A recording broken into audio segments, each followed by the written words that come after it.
Bhopal crime branch ने एक संगठित अंतर्राज्यीय अवैध हथियार नेटवर्क का भंडाफोड़ किया है। जांच में सामने आया कि टीकमगढ़ जिले में पिछले 35 से 40 वर्षों से अवैध हथियार निर्माण का कारोबार चल रहा था। इसमें एक ही परिवार की 3 पीढ़ियां इस अवैध हथियार बनाने में लिप्त थी। भोपाल पुलिस आयुक्त हरिनारायण चारी मिश्र और अतिरिक्त पुलिस आयुक्त पंकज श्रीवास्तव के निर्देश पर शहर में अवैध हथियारों की तलाश की जा रही थी। क्राइम ब्रांच को सूचना मिली कि कुछ अपराधी वाहन चोरी और हथियार तस्करी से जुड़े हैं और निशातपुरा क्षेत्र में रह रहे हैं। दबिश में 3 संदिग्ध पकड़े गए। पूछताछ में मुख्तार खान नामक व्यक्ति के पास से पिस्टल बरामद हुई है। उसने बताया कि यह हथियार उसने टीकमगढ़ निवासी सुरेंद्र विश्वकर्मा से खरीदा था। जानकारी के आधार पर क्राइम ब्रांच की टीम ने टीकमगढ़ की ग्राम चंदेरी थाना कोडीला और ग्राम रामगढ़ थाना जतारा में दबिश दी। यहां से 2 अवैध फैक्ट्रियां उजागर हुई। जांच में पता चला कि सुरेंद्र विश्वकर्मा का परिवार दशकों से इस धंधे में शामिल है। हथियार बनाने के लिए कृषि उपकरण बनाने वाली लैथ मशीन का उपयोग किया जा रहा था। संगठित अपराध के विरुद्ध पुलिस लगातार गंभीरता से कार्रवाई कर रही है और संगठित अपराध की इस कड़ी में पिछले दिनों जहां ड्रग्स के खिलाफ भी बड़ी कार्रवाई हुई थी, वहीं अवैध हथियारों के विरुद्ध भी पुलिस लगातार संजीदगी से इसके लिए प्रयासरत थी।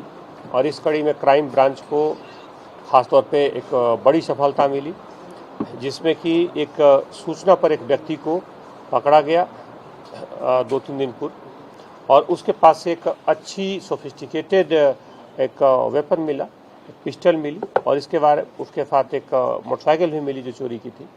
पुलिस ने जब उससे डिटेल्स में बात की, उससे रिमांड पर लेकर और जानकारियां निकाली तो पता चला कि वो एक जगह से टीकमगढ़ क्षेत्र में एक जगह से वो पूरी पिस्टल वहां से लाता है और अपराधियों को देता है। इस मुद्दे पर पूरी एक टीम भेजी गई। उसने वहां पर जब पूरे अनुसंधान के बाद उस पूरे गैंग को पकड़ा तो वहां पर एक कृषि उपकरणों का एक छोटा सा औद्योगिक कुटीर उद्योग की किस्म का एक विकसित एक क्षेत्र दिखा, जिसमें पुलिस ने जब तस्दीक की तो एक्चुअली वो कुटीर उद्योग और खासतौर पर कृषि उपकरणों की आड़ में हथियारों को बनाने की फैक्ट्री थी, जिसमें खासतौर पर पिस्टल बनते थे।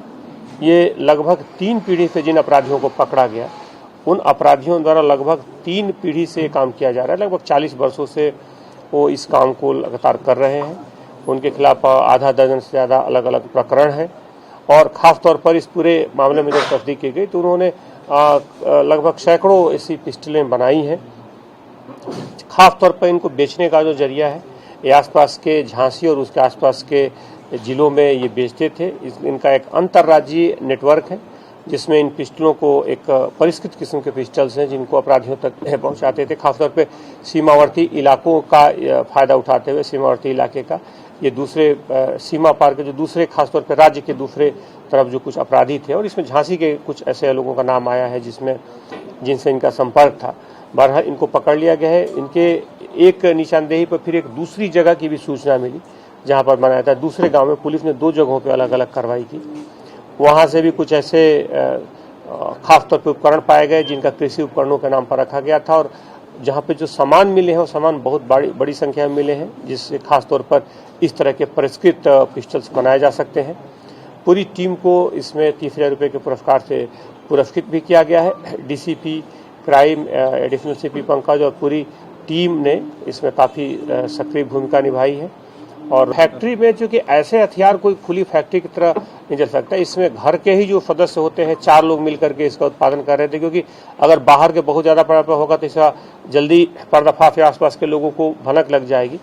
ये इतने इसको गोपनीय तरीके से किया जा रहा था कि जो पड़ोसी हैं या उस गाँव के जो दूसरे लोग हैं, जब पुलिस ने लगातार बात की, पुलिस की टीम 2 दिन रहकर लगातार वहाँ कार्रवाई की, तो उसमें उनको भी इस बात की सही भनक नहीं थी। बाहर के लोगों को इस बात का आभास था कि संभवतः यह कृषि उपकरणों को बना रहा है, लेकिन जब लोगों को पता चला तो उनको भी आश्चर्य हुआ। तो वहाँ के लोगों को खासतौर पर पता नहीं था, बाहर के लोग नहीं थे, जो भी लोग थे घर पे थे। और जैसा कि मैंने बताया कि 3 पीढ़ी से लगातार इसमें लोग काम कर रहे हैं।